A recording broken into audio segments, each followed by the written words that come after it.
YouTube, good morning. It's Mike here. I'm back with another video. And today I got a pretty cool one. We're doing compost tea. We're going to be making a huge batch of this stuff, and I'm going to show you and explain to you everything that I know about compost tea and why I love to use it. So let's get right into there. All right, guys, so let's start with the basics here. So what is compost tea? Well, compost tea is just liquid compost, of course, and it's just that easy. So we'll cut the video here, we'll end it, and we'll move on. Everyone is good to go. No, I'm just kidding. So anyway, compost tea is basically microbiology. It's a liquid form of microbiology that we're delivering to the plant root. So I want to just break this all down really easy. Think of the soil having all the plant nutrition that the plant needs, but it's locked up and it's not soluble for the plant to absorb. Think of like a raw piece of meat, right? We can't just eat the meat and be full. We have to cook the meat and then, you know, cut it up and put barbecue sauce, whatever you like, and then you can eat the meat. So think of it like that. We need to do something to prepare that nutrition in the soil for the plant to absorb. And that's where the microbes come into play. The microbes act as that external digestive system for the soil that's going to digest and turn those insoluble plant nutrition, the nitrogen, the phosphorus, the potassium, all the micronutrients. They're going to take all that, they're going to consume them, digest them in their microbiology stomachs, and then what they're going to do is either defecate, poop that plant available nutrition next to the root, or they're going to get consumed and then pooped out, or they're going to just die from natural causes, decay, and then become plant available so the root can absorb them, or they're actually just going to deliver the nutrition to the root and trade it. So they're going to eat the starches and sugars that the plant makes in photosynthesis, sends it down to the roots. And when they eat that stuff, they're then going to defecate next to the plant root, and the plant root can absorb that as plant available nutrition. So it's basically like a digestive system. But you can't digest anything if the microbes aren't there to do it. So that's what compost tea is. We're brewing and we're multiplying that number of microbes by the billions and billions, instead of just maybe hundreds of thousands or millions that are in the soil already. So we're just amplifying pretty much. That's what we're doing with compost tea. And that's why as gardeners, we love it and we can see the results of it almost instantly. So I hope that wasn't too crazy, but that's what compost tea is. So the short form of that is compost tea is just a concentrate of microbes. Now, what is compost tea not? So it's not fertilizer. This is not fertilizer, guys. So there's no NPK value to compost tea. All it is microbiology, living organisms that we're delivering to the soil that should contain the nutrients and the macronutrients the plant needs. So I want to just make that clear. Compost tea is not fertilizer, so don't use it as if it was fertilizer. So how does compost tea work? I kind of went over that already.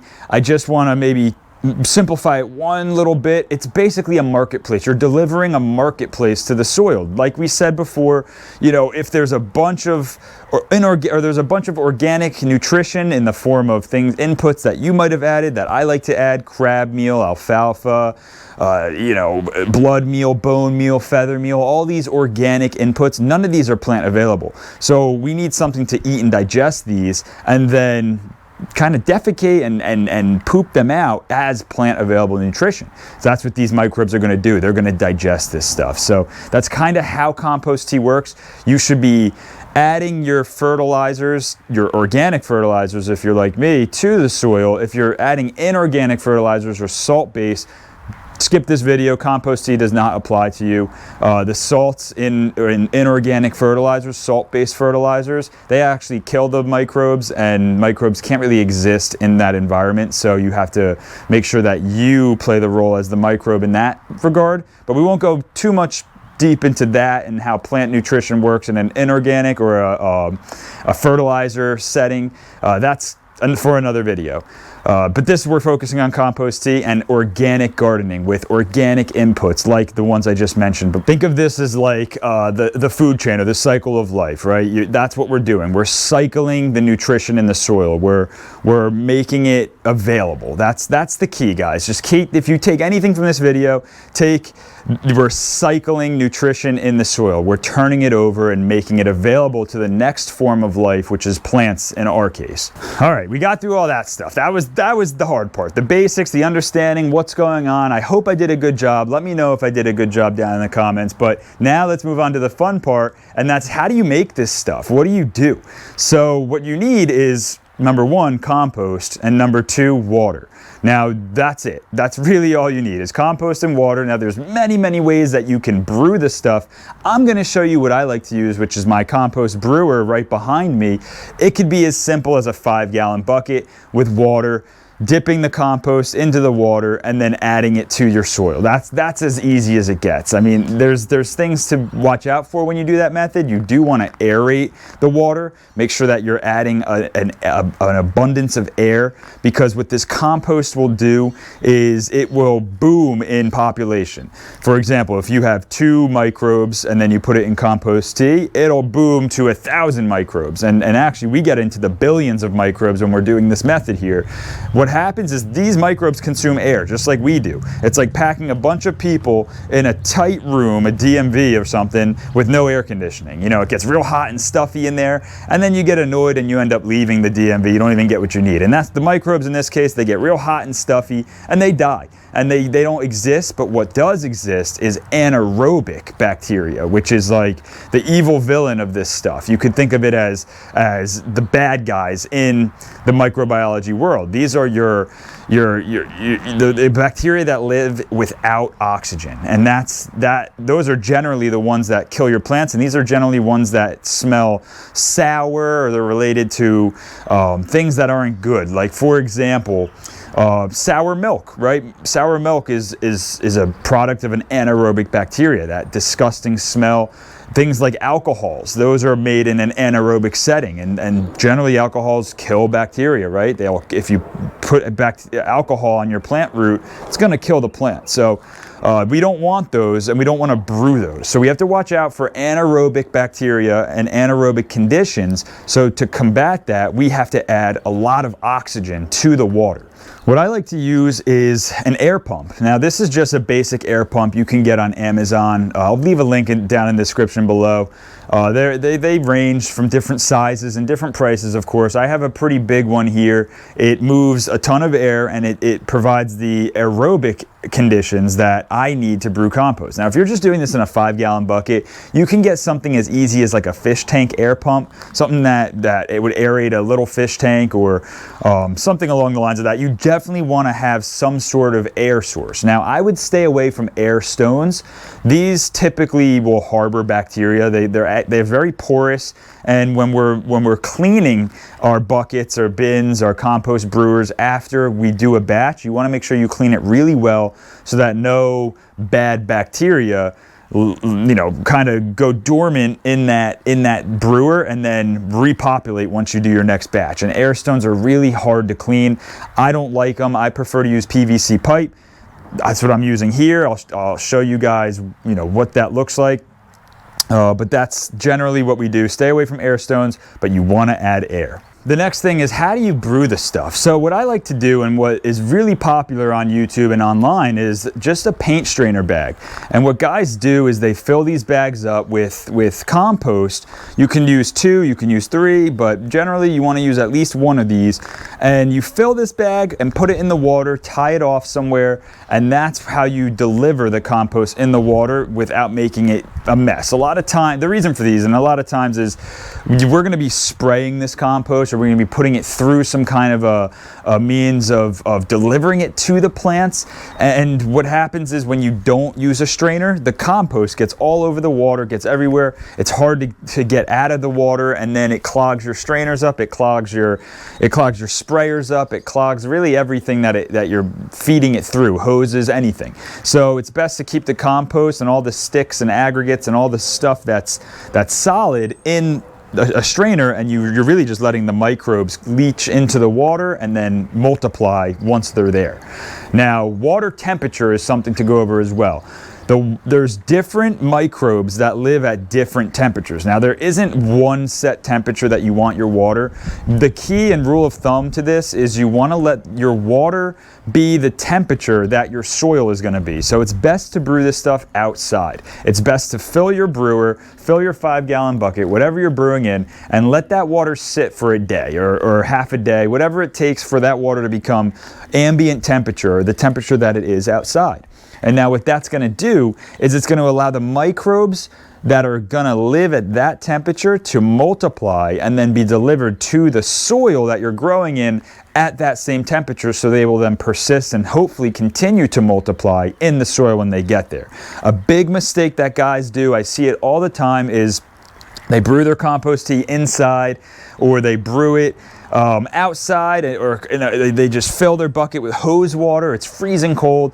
They start brewing and they make microbes. Of course, the microbes will grow in that temperature, and then when they use it, those microbes, they're not used to that soil temperature, and they die off, and you don't get the benefit, or at least the maximum potential benefit from the compost tea that you could have if you did it at the right temperature. So that's key. I did want to talk about that. That temperature is important when we're talking about compost tea and brewing and multiplying microorganisms. Another note to add about microorganisms on that same topic is you want to make sure your water is dechlorinated. If you're using city water, which is most of us, right? Most people use city water. I actually personally have a well, and the well is not chlorinated, so I don't have to worry about this. But you guys that have city water, they might be adding fluoride, chlorine, chlorides, monochloramine. There's a list of different types of additives that townships and municipalities will add to city water to make sure it's safe for consumption, which is generally a good thing, guys. It's not a bad thing. It's just a bad thing for the microbes that you're trying to brew.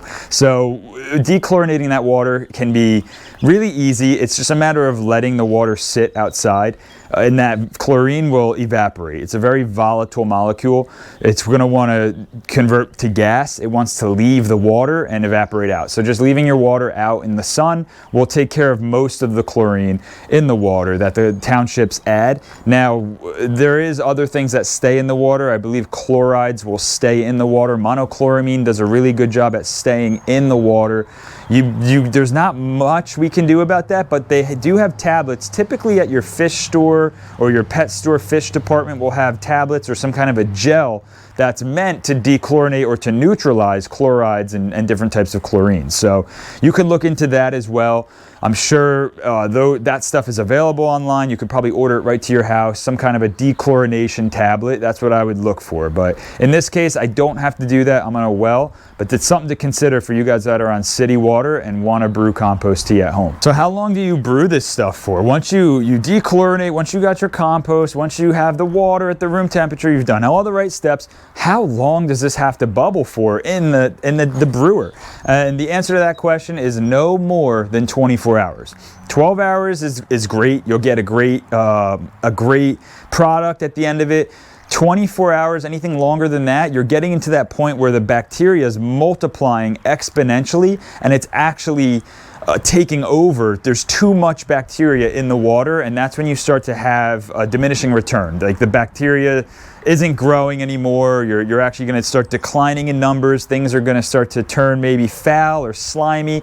You're then building colony forming units that are becoming aggregates and sliming onto the side. It just becomes kind of a mess. You don't really want to get that far. I would say somewhere between 12 and 24 hours is a really good brew time or bubble time. That's the best success that I've had in using compost tea. I typically do it the night before. I let it brew overnight, and then the next day I'll usually get home from work and then I'll apply it. So somewhere in the 18-hour range is what I do, and that's mainly because it's convenient for me. All right, so you've brewed your tea. You did it. You made it. You have a beautiful, dark, chocolatey compost tea that's ready to go. You're ready to use it. But now the question is, how the heck do you use this stuff? What do you have to do? So you can get as creative as you want. There's many different ways to do this. There's a couple rules that you want to stay stay away from when doing this. And that's what I'll focus on now, and then you can get as creative as you want with applying it. I'll show you how I apply it, and the key here is you do not want to use a rotary pump or an electric powered pump or something that's going to spin with a turbine or create extreme pressures. You have to remember, we just brewed a living organism or billions of living organisms that are extremely fragile, including the fungi as well. If you've used a good complete compost, there's going to be bacteria and fungi in that compost, and both are going to grow in the water of the brew that you just made. So by using a rotary pump, think about it, we just brewed this stuff, and now we're gonna just smash it and rototill it and spin it and disembobulate it to get it into your plants. By the time it gets through the rotary pump and to your plants, most of it's going to be destroyed or damaged, or a lot of it's going to be dead, and you're not going to be getting the benefit that you want. So stay away from rotary pumps, stay away from high pressure systems. What I like to do, and if I can, is I'll just gravity feed it through a hose, and I don't know if you can see, but behind me, my tank is up on cinder blocks so that I can get some head pressure by hooking up a hose onto it and letting that just gravity feed out of a hose into my garden. That's a good way to do it. I also like to use a Chaplin cement sprayer, which is something that that I learned a long time ago. It's just a cement sprayer, really. It's not anything special. It pressurizes, but I don't pressurize it to the point where it's blasting out and I might be damaging. I just pressurize it enough so that it creates pressure and pushes the water out. So that's how I'll feed some of my foliar sprays when I want to spray the compost tea on the leaves, or sometimes if I'm delivering the compost too far that my hose can't reach, I will put it in my Chaplin cement sprayer, pump it up, and distribute it that way, which is a really great option for those of you that are brewing nowhere near where your garden is. You could also just fill up a 5-gallon bucket and just kind of distribute it that way. Maybe use a cup, and if your garden's small enough, you can definitely get away with that. If your garden is massive and you want to spray this stuff through irrigation, you can there's different types of pumps, maybe a centrifugal pump, something like that. I wouldn't necessarily recommend that because you might run into clogging your irrigation spray nozzles and this type of thing. But there are ways, and the larger scale agricultural farms, you could probably consult or ask some of these farm boards how they go about spraying compost and delivering compost on a massive scale. In my case, I'm a backyard gardener. I just do it the way I explained, through gravity or a Chaplin cement sprayer. So you guys can get creative, and that's compost tea in a nutshell, guys.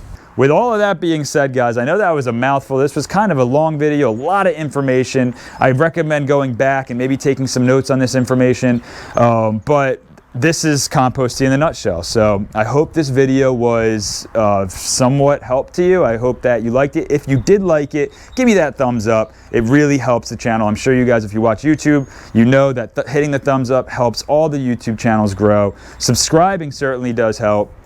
Leave a comment down below. Talk to the other gardeners. See what they're doing. You know, the best thing that we could do is create an environment for everybody to learn from. I mean, I only know so much. I try to learn as much as I can. You guys know more than me. Share it with me. Let me know what you think. So, yeah, that's it, guys. I hope this video is good. I will catch you guys on the next one. Take it easy.